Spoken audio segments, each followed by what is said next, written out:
नमस्कार, प्रार्थनाओं स्वीकार के इस खास अंक में स्वागत है आप सभी का। मैं हूं आपके साथ शगुफ्ता साहिल देव। कहते हैं ईश्वर को बहुत नजदीक से महसूस करने और उनको प्रसन्न करने का एक सरल और जोश से भरा हुआ तरीका है भजन और कीर्तन का। ईश्वर तो बस अपने भक्तों का प्रेम देखते हैं, लेकिन क्या आपको मालूम है कि भजन और कीर्तन ईश्वर को बहुत ज्यादा प्रिय है। कई बार आपने मंदिरों में भजन कीर्तन करते हुए लोगों को देखता होगा, लेकिन आज हम आपको बताएंगे भजन कीर्तन का रहस्य और उसके लाभ के बारे में। क्या अंतर है भजन और कीर्तन में, जानिए।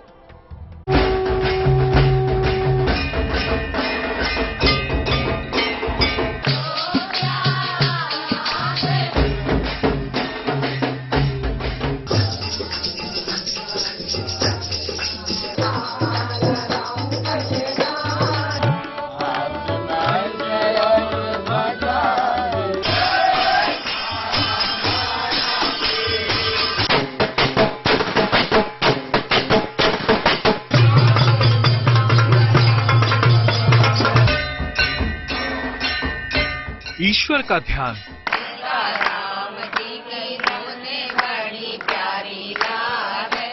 प्रभु का गुणगान, सच्ची प्रार्थना, मग्न होकर भक्ति में रमना।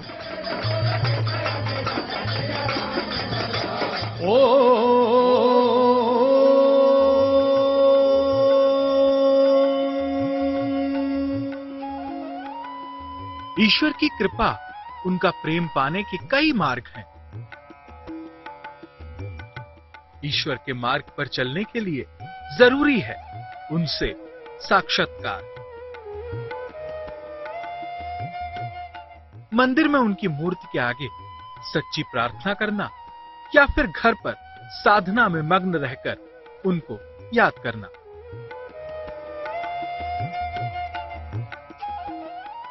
कई तरीके और भी हैं जिनसे ईश्वर की ओर जाया जा सकता है, और उन तरीकों में से एक अचूक कारगर तरीका है भजन कीर्तन का। ईश्वर की स्वरूप का बखान, ईश्वर के गुणों का बखान, ईश्वर के मंत्रों का बखान, मंत्रों की महिमा का बखान संगीतमय तरीके से जब हम करते हैं और टोली में करते हैं, बहुत लोगों के साथ में मिलकर करते हैं, भाव भंगिमा बनाकर करते हैं, तो वह है कीर्तन। भजन और कीर्तन करके इष्ट के प्रति अपनी श्रद्धा भाव प्रकट करते हुए जब व्यक्ति अपने आप को ईश्वर के प्रति समर्पित करता है, तो ईश्वर की सद्कृपा उसे प्राप्त होती है।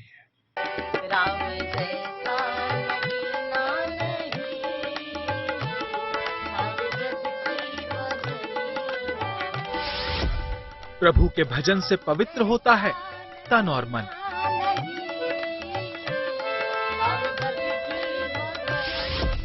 कीर्तन से हो सकता है ईश्वर का साक्षात दर्शन।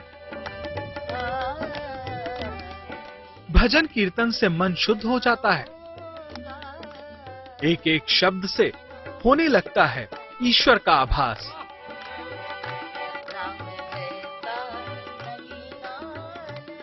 भक्तों को ऐसा लगता है मानो मिल गया हो परमेश्वर का साथ।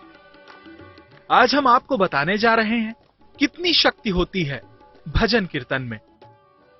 ईश्वर के प्रति अगाध प्रेम अर्पित करना है, श्रद्धा भाव प्रकट करने के लिए एक ऐसा माध्यम भी है जिसमें किसी पद्धति की आवश्यकता नहीं है, जिसमें किसी पूजा शैली की आवश्यकता नहीं है।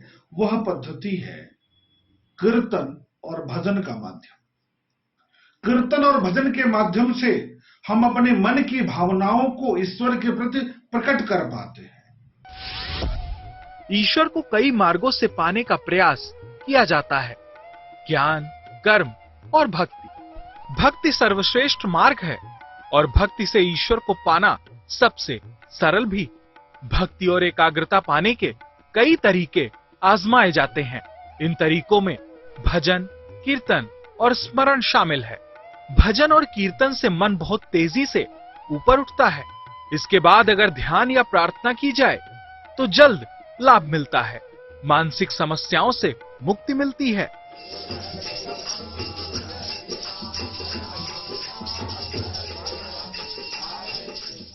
ज्योतिषी के जानकारों की माने तो भजन और कीर्तन में अपार शक्ति होती है। जब प्रेम और भक्ति में डूबा इंसान प्रभु का भजन या कीर्तन करता है तो परमेश्वर भी धरती पर आने को विवश हो जाते हैं।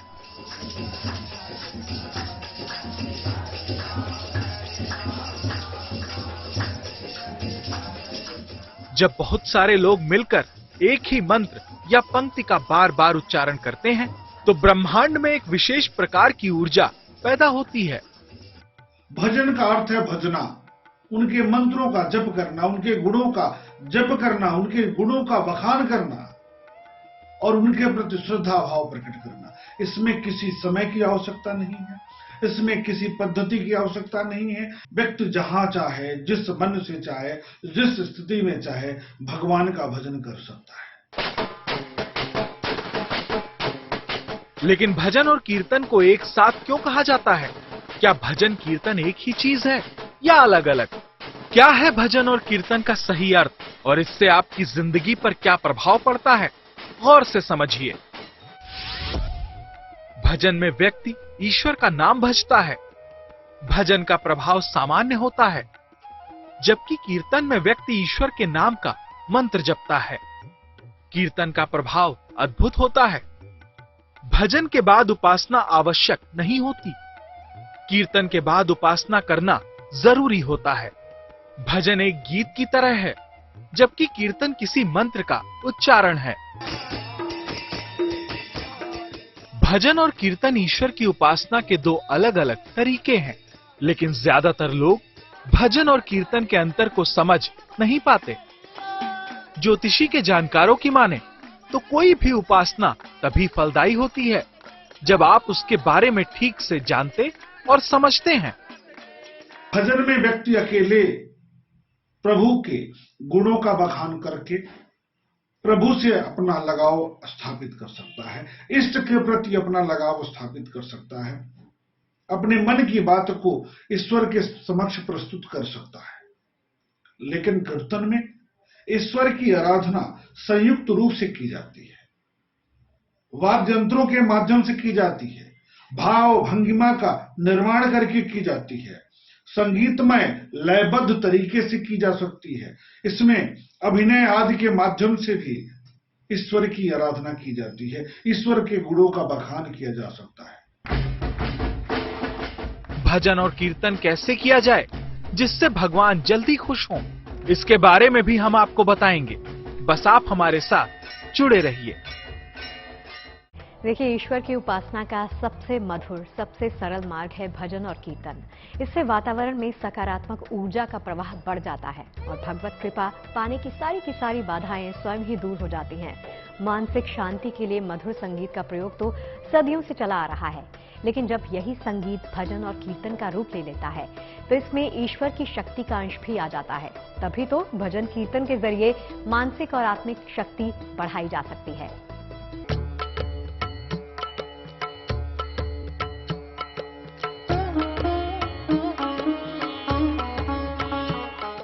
ईश्वर को पाने का सबसे सरल तरीका होता है भजन और कीर्तन।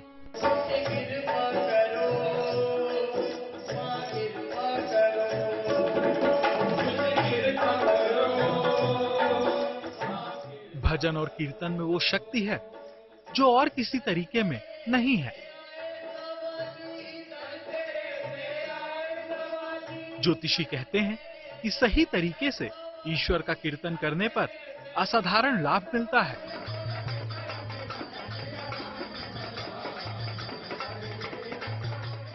ईश्वर अपने भक्तों के साथ जल्दी जुड़ जाते हैं और अपने भक्तों पर बुरी शक्तियों की आंच तक नहीं आने देते। अब कीर्तन जब हम करते हैं तो कहीं ना कहीं मंत्रों का उच्चारण करते हैं। किसी भी हम जिस भगवान की हम कीर्तन कर रहे हैं उनका नाम जपते हैं, उनके मंत्र का उच्चारण करते हैं, गीत गाते हैं और इसी तरह से अन्य तरह के हम साथ ही साथ भगवानों के गीत भी गाते हैं और नृत्य भी करते हैं। मगर वहीं पे भजन करने में हमें इन सब चीजों की जरूरत नहीं होती है। केवल हम थोड़ा सा भगवान का नाम भजते हैं, हम अपने मन ही मन में गुनगुनाते हैं और शांति प्राप्त कर लेते हैं। तो आइए जानते हैं कि क्या है भजन और कीर्तन की महिमा। कीर्तन जितने ज्यादा लोगों के साथ किया जाए उतना ही ज्यादा प्रभावशाली होता है। कीर्तन जितने लंबे समय तक किया जाए उतना ही उत्तम होता है। कीर्तन अगर नृत्य के साथ किया जाए तो रोगों से मुक्ति मिल सकती है। मान्यता है कि शिव और पार्वती ने नृत्य के साथ कीर्तन का आविष्कार किया था। नृत्य के साथ कीर्तन करने से रोग और तनाव से मुक्ति मिल सकती है। जहां भी कीर्तन होता है वहां ईश्वर का वास होता है। नियमित कीर्तन करके किसी भी स्थान से नकारात्मक ऊर्जा दूर कर सकते हैं। कीर्तन को करने के लिए भगवान की प्रतिमा स्थापित करना बहुत जरूरी है। इसके बाद गणेश वंदना करना, सरस्वती वंदना करना या अन्य देवी देवताओं की वंदना करना भी बहुत ज्यादा जरूरी हो जाता है। भजन में हमने आपको बताया कि अपने मन ही मन में आप भगवान का नाम जो है वो गुनगुना लेते हैं या उनके छोटे मोटे गीत गुनगुना लेते हैं। तो उसी तरह से अगर आप भगवान शिव की पूजा आराधना करते हैं, अगर आप केवल ओम मंत्र का जप करते हैं या नमः शिवाय मंत्र का जप करते हैं, तो इससे भी आपके अंदर एक सकारात्मकता जागृत होती है। जिंदगी के उतार चढ़ाव से जूझते इंसान के लिए वरदान जैसा है कीर्तन। प्रभु के भजन से जीवन संवर सकता है। कीर्तन से मन की हर उलझन सुलझ सकती है। ज्योतिषी के जानकारों की माने तो कीर्तन करने से इंसान को अद्भुत मानसिक और आत्मिक शांति मिलती है। जब भी कीर्तन पे ढोलक बजती है तो हमारे पांव जो होते हैं अपने आप ही थरथराते हैं और तालियां अपने आप ही निकलने लगती हैं। तो हमारे पांव से लेकर के हमारे आंखों तक, हमारे कानों तक, हमारे हाथों तक हर एक अंग जो है कहीं ना कहीं वो काम करना शुरू कर देता है, जिस वजह से हम अपने आप को बहुत पॉजिटिव फील करते हैं और साथ साथ हमारे जो अंदर परेशानियां होती हैं, जो बीमारियां होती हैं, वो खत्म हो जाती हैं। हम जब भी भजन करते हैं तो किसी भी भगवान की हम नाम जपते हैं, उनके बारे में हम अलग अलग तरह के शब्दों का वर्णन करके एक गीत बना देते हैं और उसको हम गुनगुनाते रहते हैं। अगर इसको हम अकेले में भी गुनगुनाते रहते हैं, यानी भगवान का नाम बजते रहते हैं, तो कहीं ना कहीं हमारे अंदर से एक सकारात्मक ऊर्जा हमें जरूर प्रभावित करती है। जहां भजन में एकांत भाव से भी भजन किया जा सकता है, वहीं पर कीर्तन में सामूहिक रूप से ईश्वर की आराधना करने की पद्धति बताई गई है। दोनों का प्रतिफल एक है, समान है। ईश्वर के प्रति अनुराग प्राप्त करना और प्राप्ति भी होती है। इसमें भजन में करतल बजा करके प्रभु को याद कर सकते हैं, लेकिन कीर्तन में अनेकों प्रकार के वाद्य यंत्रों का प्रयोग करके अपनी भावनाओं को व्यक्त कर सकते हैं। भक्ति और संगीत का मधुर मिलन हो जाए तो बनता है भजन। फिर यही भजन ईश्वर प्राप्ति की आपकी राह आसान कर देता है। सुखी, संपन्न और शांत जीवन के लिए सबसे सरल और उत्तम मार्ग है भजन कीर्तन। ईश्वर उपासना के इस अद्भुत तरीके से आप मानसिक और आत्मिक लाभ भी पा सकते हैं। कीर्तन करने से इंसान मानसिक रूप से कैसे प्रबल और समृद्ध हो जाता है, आगे देखिए।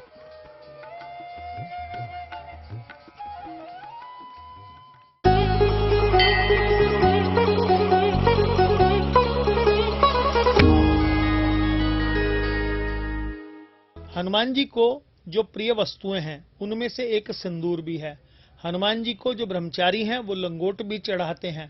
हनुमान जी को अगर ग्रह पीड़ा चल रही है तो हनुमान जी को ये सारी वस्तुओं का अलग अलग विशेष प्रयोग है। यदि हनुमान जी को सिंदूर चमेली का तेल में मिलाकर उनका अभिषेक किया जाए और उनको चांदी के वर्क आदि चढ़ाए जाए, लौंग की माला उनको चढ़ाई जाए, उनके पांव का सिंदूर माथे पर लगाया जाए, बाएं पांव का, क्योंकि सिंदूरी हनुमान जी का एक पैर काल के ऊपर है, तो व्यक्ति की आयु की रक्षा तुरंत स्वयं होने लगती है, रोग शांति होने लगती है। हनुमान जी इसलिए प्रसन्न होते क्योंकि भगवती को अत्यंत प्रिय था। जब भगवती उसे धारण करती थी, हनुमान जी ने मां से पूछा कि आप क्यों कहा इससे भगवान प्रसन्न होते हैं, क्योंकि हनुमान जी के हृदय में ही जानकी और भगवान राम दोनों लोग सिया राम जी विराजमान रहते हैं, इसलिए वो जो सिंदूर लगाते हैं उनको लगता है जो मैं सिंदूर लगा रहा हूँ यह रामलला को लग रहा है, और जब हनुमान जी को सिंदूर लगता है तो उनको लगता है इससे रामलला की हम पर प्रसन्न होंगे, इसलिए जो हनुमान जी को सिंदूर लगाता है उसकी समस्त कामनाएं हनुमान जी पूर्ण करते हैं। तो चलिए प्रार्थना स्वीकार के आज के इस एपिसोड में फिलहाल के लिए इतना ही। इजाजत दीजिए, आप देखते रहिए सुपर स्टोरी।